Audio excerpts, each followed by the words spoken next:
And what did you do at McKinsey? How long did you stay? And what did you learn from there?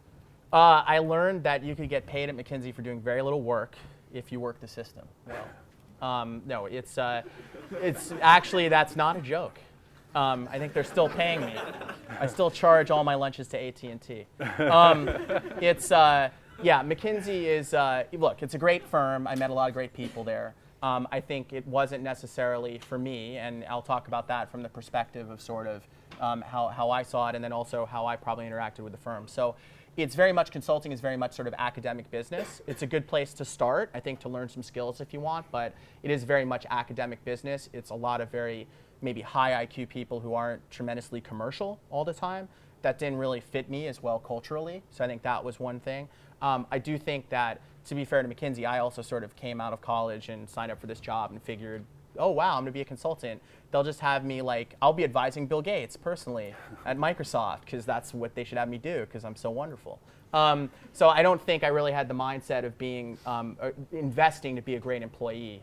And I think that changed my next job. So, you know, part of it is, I'd say, consulting, interesting short-term thing, make sure it's the right fit for you. Second thing I'd say is you do have to pick something that you're willing to invest in to build your skills, because, you know, you don't just sort of walk in and end up running the company day one. Well, speaking of invest in, you moved on to Bain, another great firm, and that was a different experience.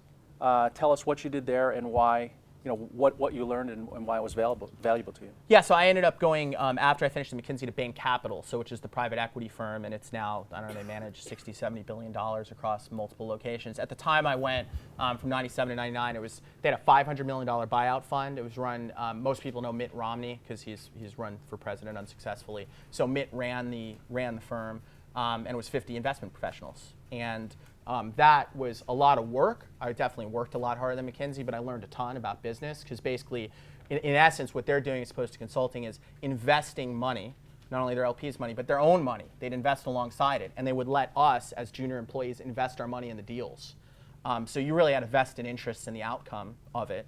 And it was very sort of black and white, whereas if you invest $1 and you return $4, then you made money. You obviously might have been lucky, but that's a success. Whereas at McKinsey, it's much more, you make a presentation, it's like figure skating at the Olympics. You know, it's like the judge says it's an 8 or a 9, and I mean, the judge could be an idiot, but that's basically what you need to do. So, you know, so I learned a ton at Bain Capital. It's really served me well in everything I've done entrepreneurially to get some sort of foundation in finance. I knew I wasn't going to do that long term, so that was an example of something I knew. I went in, I told them I knew I wanted to be an entrepreneur ultimately, but I felt that this was something where I could learn a lot and it could be a stepping stone for me.